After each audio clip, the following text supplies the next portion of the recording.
Postscript on the societies of control. 1. Historical. Foucault located the disciplinary societies in the 18th and 19th centuries. They reached their height at the outset of the 20th. They initiate the organization of vast spaces of enclosure. The individual never ceases passing from one closed environment to another, each having its own laws. First the family, then the school. You are no longer in your family. Then the barracks. You are no longer at school. Then the factory. From time to time the hospital, possibly the prison, the preeminent instance of the enclosed environment. It's the prison that serves as the analogical model. At the sight of some laborers, the heroine of Rossellini's Europa 51 could exclaim, "I thought I was seeing convicts." Foucault has brilliantly analyzed the ideal project of these environments of enclosure, particularly visible within the factory. To concentrate, to distribute in space, to order in time, to compose a productive force within the dimension of spacetime whose effect will be greater than the sum of its component forces. But what Foucault recognized as well was the transience of this model. It succeeded that of the societies of sovereignty, the goal and functions of which were something quite different: to tax rather than to organize production, to rule on death rather than to administer life. The transition took place over time, and Napoleon seemed to effect the large-scale conversion from one society to the other. But in their turn, the disciplines underwent a crisis to the benefit of new forces that were gradually instituted and which accelerated after World War II. A disciplinary society was what we already no longer were, what we had ceased to be. We are in a generalized crisis in relation to all the environments of enclosure: prison, hospital, factory, school, family. The family is an interior, in crisis like all other interiors, scholarly, professional, etc. The administrations in charge never cease announcing supposedly necessary reforms. To reform schools, to reform industries, hospitals, the armed forces, prisons. But everyone knows that these institutions are finished, whatever the length of their expiration periods. It's only a matter of administering their last rites, and of keeping people employed until the installation of the new forces knocking at the door. These are the societies of control, which are in the process of replacing the disciplinary societies. Control is the name Burroughs proposes as a term for the new monster, one that Foucault recognizes as our immediate future. Paul Virilio also is continually analyzing the ultra-rapid forms of free-floating control that replace the old disciplines operating in the time frame of a closed system. There is no need here to invoke the extraordinary pharmaceutical productions, the molecular engineering, the genetic manipulations, although these are slated to enter into the new process. There is no need to ask which is the toughest or most tolerable regime, for it's within each of them that liberating and enslaving forces confront one another. For example, in the crisis of the hospital as environment of enclosure, neighborhood clinics, hospices, a daycare could at first express new freedom, but they could participate as well in mechanisms of control that are equal to the harshest of confinements. There is no need to fear or hope, but only to look for new weapons. 2. Logic.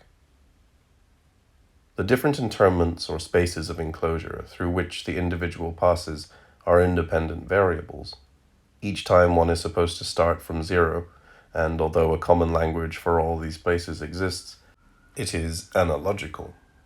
On the other hand, the different control mechanisms are inseparable variations, forming a system of variable geometry, the language of which is numerical, which doesn't necessarily mean binary. Enclosures are molds, distinct castings, but controls are a modulation, like the self-deforming cast that will continuously change from one moment to the other, or like a sieve whose mesh will transmute from point to point. This is obvious in the matter of salaries. The factory was a body that contained its internal forces at a level of equilibrium, the highest possible in terms of production, the lowest possible in terms of wages. But in a society of control, the corporation has replaced the factory, and the corporation is a spirit, a gas. Of course, the factory was already familiar with the system of bonuses, but the corporation works more deeply to impose a modulation of each salary, in states of perpetual metastability that operate through challenges, contests, and highly comic group sessions. If the most idiotic television game shows are so successful, it's because they express the corporate situation with great precision. The factory constituted individuals as a single body, to the double advantage of the boss, who surveyed each element within the mass, and the unions, who mobilized a mass resistance. But the corporation constantly presents the brashest rivalry as a healthy form of emulation, an excellent motivational force that opposes individuals against one another and runs through each, dividing each within. The modulating principle of salary according to merit has not failed to tempt national education itself. Indeed, just as the corporation replaces the factory, perpetual training tends to replace the school, and continuous control to replace the examination, which is the surest way of delivering the school over to the corporation. In the disciplinary societies, one was always starting again, from school to the barracks, from the barracks to the factory, while in the societies of control, one is never finished with anything, the corporation, the educational system, the armed services, being metastable states coexisting in one and the same modulation, like a universal system of defamation. In the trial, Kafka, who had already placed himself at the pivotal point between two types of social formation, described the most fearsome of juridical forms: the apparent acquittal of the disciplinary societies between two incarcerations, and the limitless postponements of the societies of control in continuous variation, are two very different modes of juridical life. And if our law is hesitant, itself in crisis, it's because we are leaving one in order to enter into the other. The disciplinary societies have two poles: the signature that designates the individual, and the number or administrative numeration that indicates his or her position within a mass.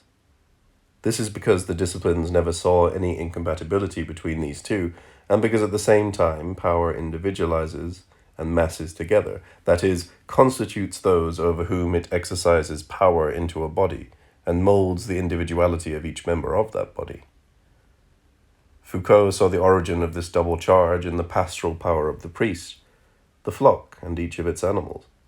But civil power moves in turn, and by other means, to make itself lay priest.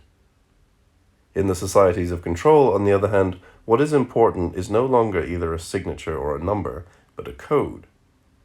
The code is a password, while, on the other hand, the disciplinary societies are regulated by watchwords, as much from the point of view of integration as from that of resistance. The numerical language of control is made of codes that mark access to information, or reject it. We no longer find ourselves dealing with the mass individual pair. Individuals have become dividuals, and masses, samples, data, markets, or banks. Perhaps it is money that expresses the distinction between the two societies best, since discipline always referred back to minted money that locks gold in as numerical standard, while control relates to floating rates of exchange, modulated according to a rate established by a set of standard currencies. The old monetary mole is the animal of the spaces of enclosure, but the serpent is that of the societies of control. We have passed from one animal to the other, from the mole to the serpent, in the system under which we live, but also in our manner of living and in our relations with others.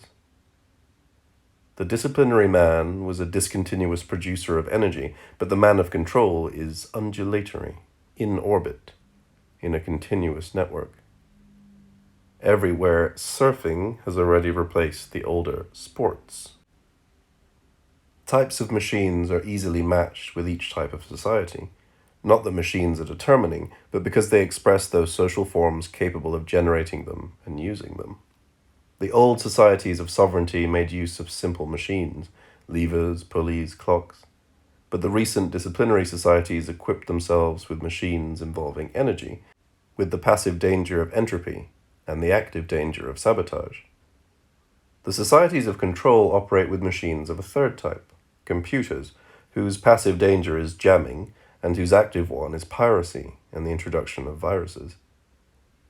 This technological evolution must be, even more profoundly, a mutation of capitalism, an already well-known or familiar mutation that can be summed up as follows. 19th century capitalism is a capitalism of concentration, for production and for property. It therefore erects the factory as a space of enclosure, the capitalist being the owner of the means of production, but also, progressively, the owner of other spaces conceived through analogy, the worker's familiar house, the school. As for markets, they are conquered sometimes by specialization, sometimes by colonization, sometimes by lowering the costs of production.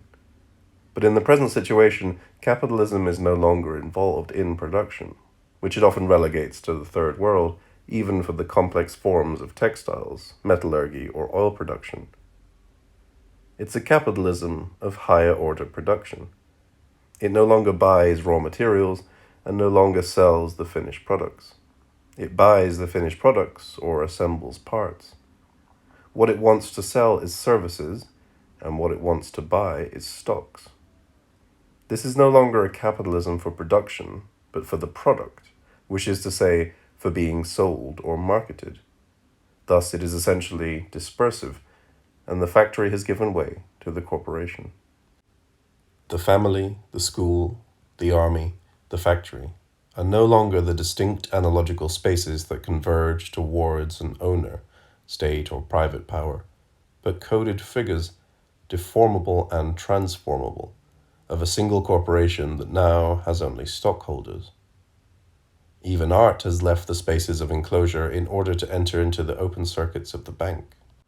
The conquests of the market are made by grabbing control and no longer by disciplinary training, by fixing the exchange rate much more than by lowering costs, by transformation of the product more than by the specialization of production. Corruption thereby gains a new power. Marketing has become the center or the soul of the corporation. We are taught that corporations have a soul, which is the most terrifying news in the world. The operation of markets is now the instrument of social control and forms the impudent breed of our masters.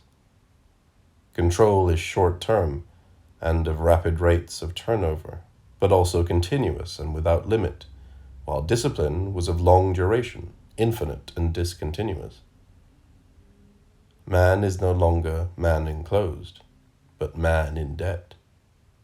It is true that capitalism has retained as a constant the extreme poverty of 3/4 of humanity, too poor for debt, too numerous for confinement.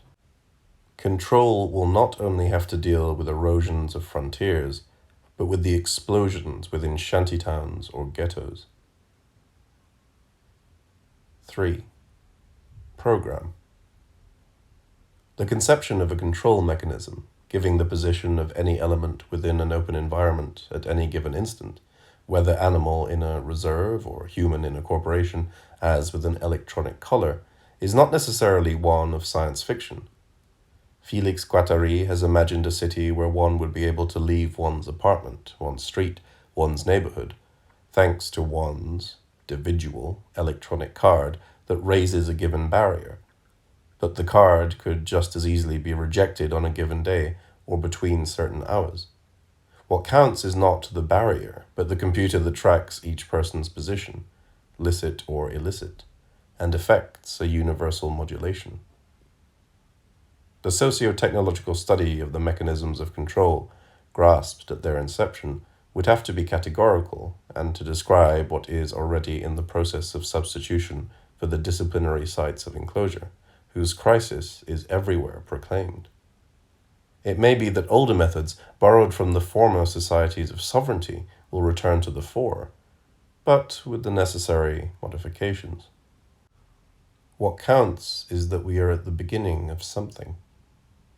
In the prison system, the attempt to find penalties of substitution, at least for petty crimes, and the use of electronic collars that force the convicted person to stay at home during certain hours. For the school system, continuous forms of control and the effect on the school of perpetual training, the corresponding abandonment of all university research, the introduction of the corporation at all levels of schooling. For the hospital system, the new medicine without doctor or patient that singles out potential sick people and subjects at risk, which in no way attests to individuation, as they say, but substitutes for the individual or numerical body the code of a dividual material to be controlled. In the corporate system, new ways of handling money, profits, and humans that no longer pass through the old factory form. These are very small examples, but ones that will allow for better understanding of what is meant by the crisis of the institutions, which is to say, the progressive and dispersed installation of a new system of domination. One of the most important questions will concern the ineptitude of the unions, tied to the whole of their history of struggle against the disciplines or within the spaces of enclosure. Will they be able to adapt themselves, or will they give way to new forms of resistance against the societies of control? Can we already grasp the rough outlines of these coming forms, capable of threatening the joys of marketing? Many young people strangely boast of being motivated. They request apprenticeships and permanent training. It's up to them to discover what they're being made to serve, just as their elders discovered, not without difficulty, the telos of the disciplines. The coils of a serpent are even more complex than the burrows of a molehill.